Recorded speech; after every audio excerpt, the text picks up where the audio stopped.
Hi everyone, welcome. I'm down here in my wormery preparing to feed a couple of my African nightcrawler worm bins. These bins are designated as twin bins because not only are they the same age, but it's also thought that they've got the same number of worms living in them. And it's been 12 days since we last checked in here. We did something a little bit different when we last fed this system. We included something that I've kind of classified here as a piece of test bedding material. I have no reason to believe that it's not going to just get broken down in the worm bin, but I wasn't 100% sure about what type of material it was made out of. It was a piece of paper that was inside the pizza box underneath the pie to prevent the box itself from getting damp and compromised, weakening the box, possibly causing it to collapse and, cause somebody to drop their pizza pie. Now, kind of interesting the way things look in here. I don't know why, but I do know that, when we last left these systems 12 days ago and we checked in here last, we did leave a couple feeding zone indicators in here. We replaced the feeding zone indicators with new ones, and we had just later after the fact already, right before covering things up, we realized that the old ones were going to get used as supplemental bedding down in the feeding zone, but were forgotten about. So I just threw them out there on top along with the new replacement feeding zone indicator. It was just this one here for some reason. Just the way it's arranged and the way it looks kind of made me wonder what is going on here. I mean, I'm inside in my basement, so I have no real reason to believe that there's anything weird going on here as far as, possibly some sort of critters getting in here or whatever, but there's just these weird little artifacts, I guess. Just the arrangement of the paper, because the paper probably would have been something like this when we left it last, but it's kind of nudged over. And even here and there I'm seeing little dips, I did actually spot a little furry creature. Gross, right?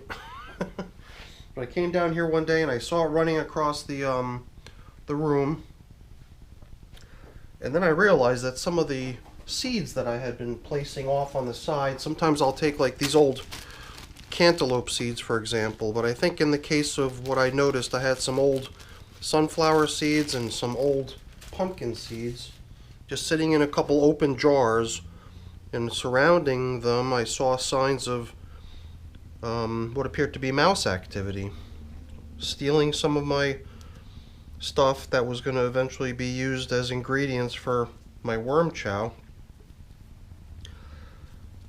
So I placed out some of those little green blocks that they like to nibble on, but I guess it ends up doing them in if they do decide to nibble on this stuff. And I did actually find a pretty sickly looking little baby mouse not too long ago, just sort of sitting there as I walked by. It didn't really react to me being there.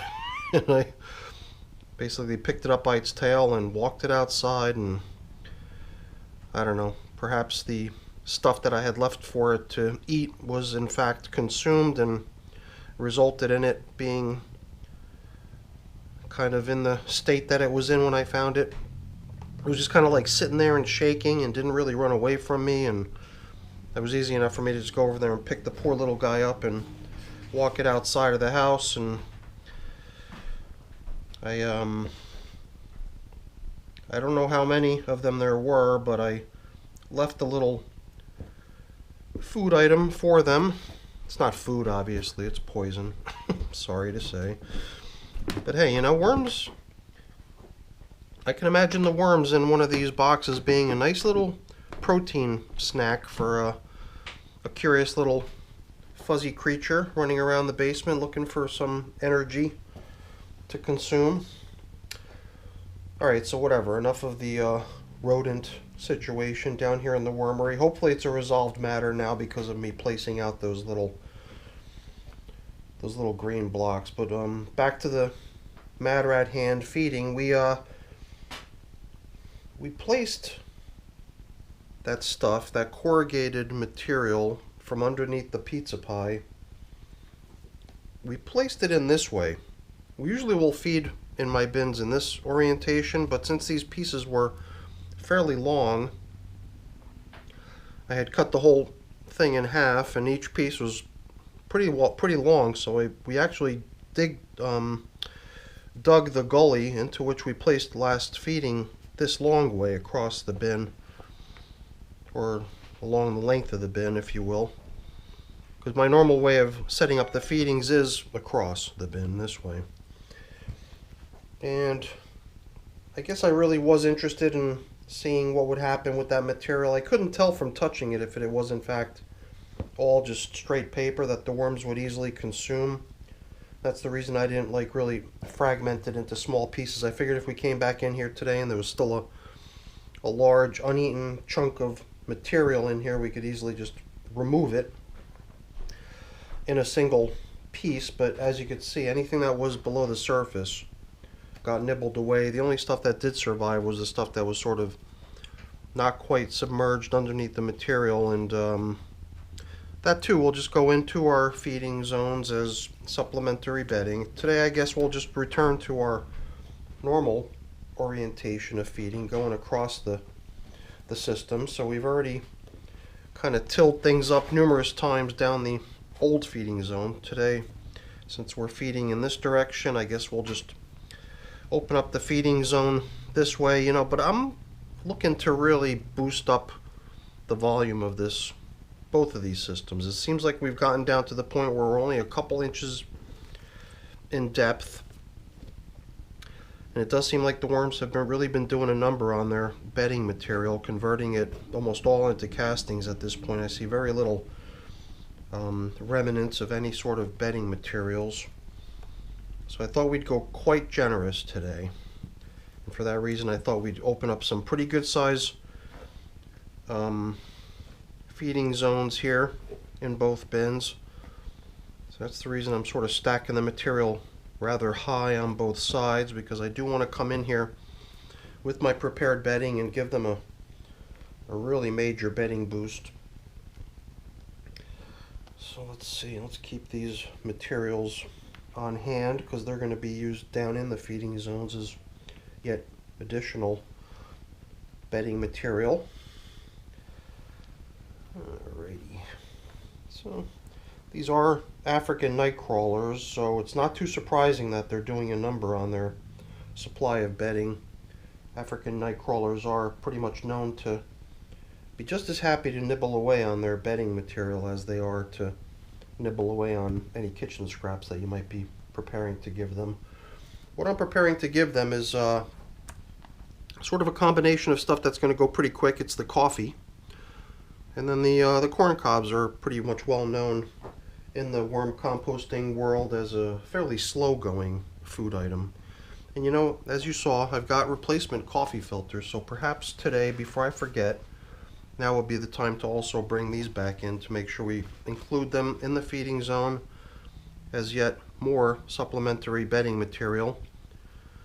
So I think we're ready to bring in my prepared bedding.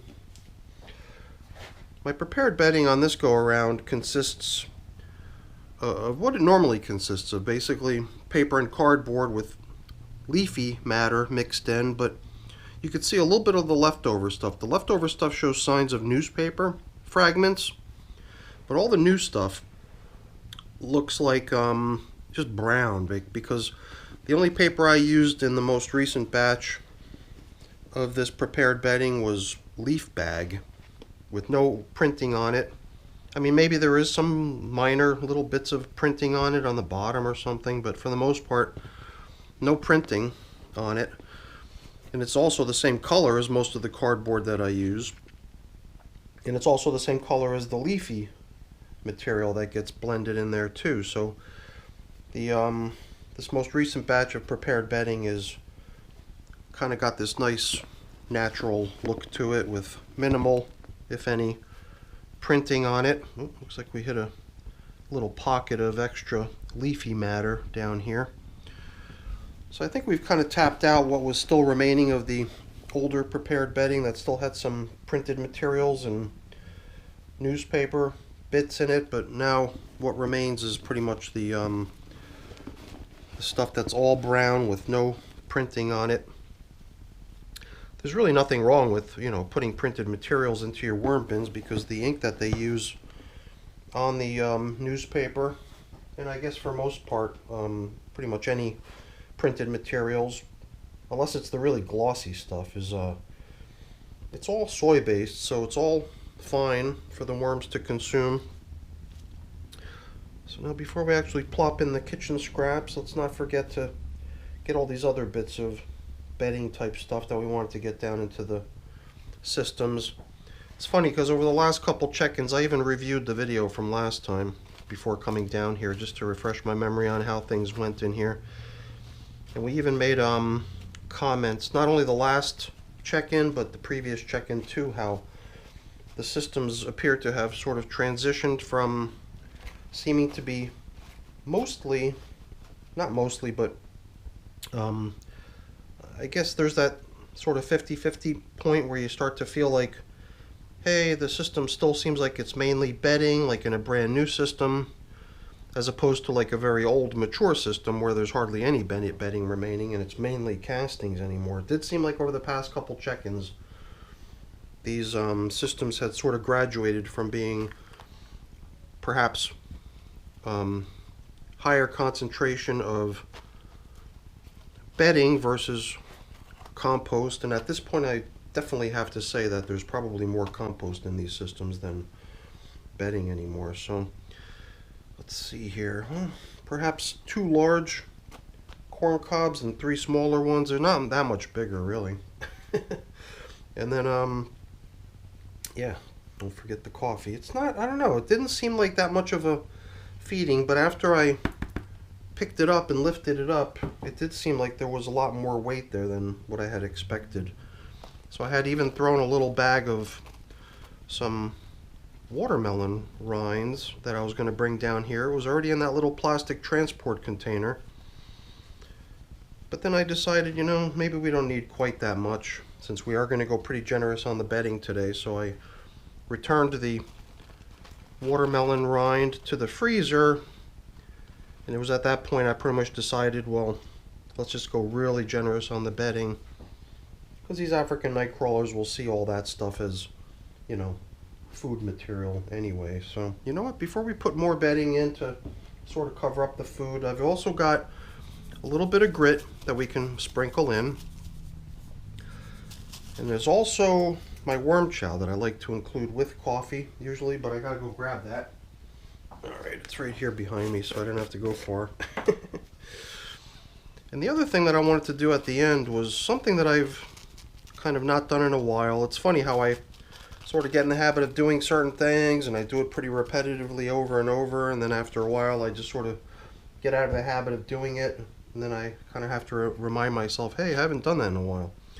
A lot of times I would just coat the top of my worm bins with just leaves, a collection of dry leaves that I bring in from outside, and I haven't done that in so long. And even my my box of leaves is pretty much full. I filled this thing up who knows how long ago, maybe a month ago at this point. It's just been sitting there unused, so I figured it's time to get all that leafy material back into play. And I kind of like the way the bin looks after I apply that stuff as a top coating, because it gives the whole system a nice natural look, and besides that, eventually it'll get utilized as bedding by the worms.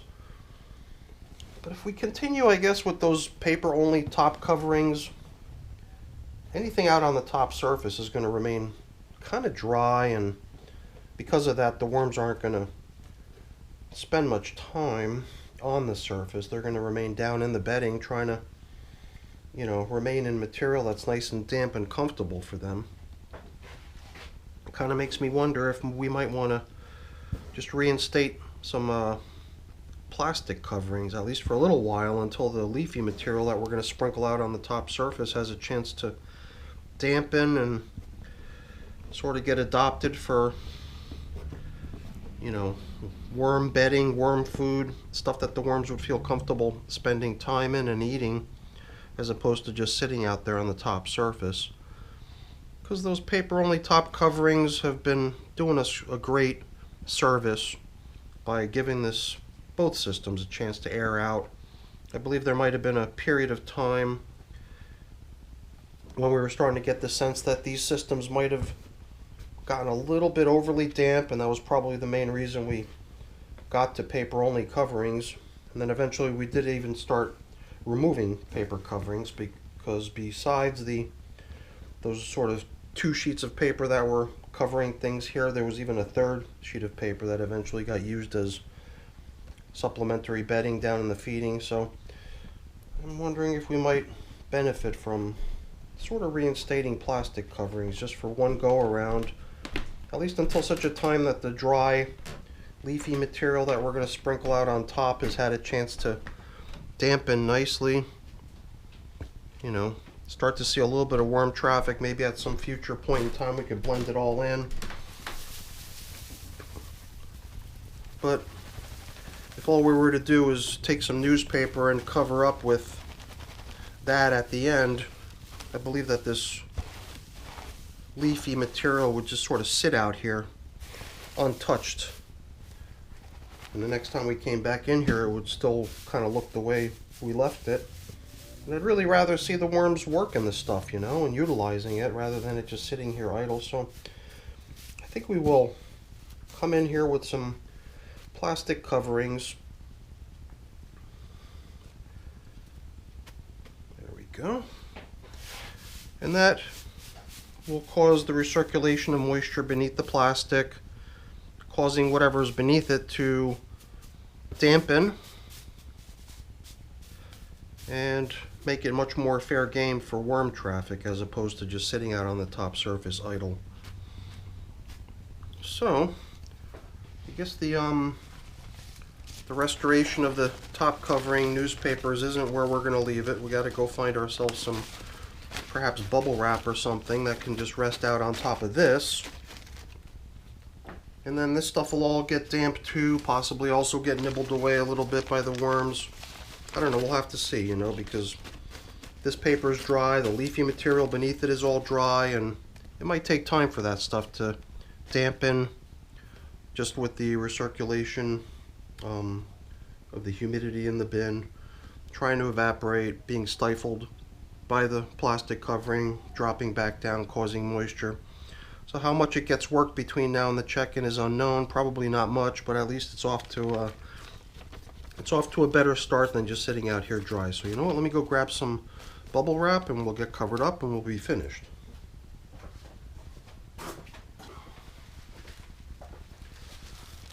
All right. So most of my systems are covered with some sort of a paper or cardboard type of a covering.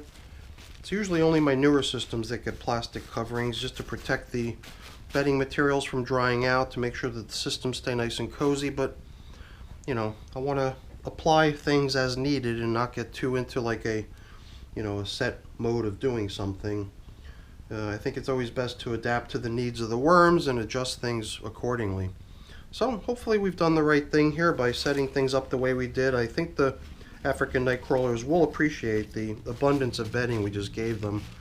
Might take a little time for them to warm up to this stuff, because all that existing material is all full of nice, you know, microorganisms and biology, the microbes and fungi that's in the existing castings, and well-worked material. It'll take time for that stuff to infiltrate the newly added stuff, but the worms will eventually adopt it and move into it. So I guess we'll have to see what kind of progress we'll make between now and the next check-in. But until then, that's it for our check-in with these African night crawlers. Doing pretty good on day 162. Now receiving, let's see, how many was it? 14 times. So this was feeding number 15. All right, everyone, thanks so much for watching. That's the end of the video. Hopefully you enjoyed it. If you did, as always, please don't forget to leave me a quick thumbs up before you go. That's always really appreciated. And if you haven't done so already, please also consider subscribing to the channel. That's very much appreciated as well. All right, everyone, have a great day. Thanks for watching. Bye now.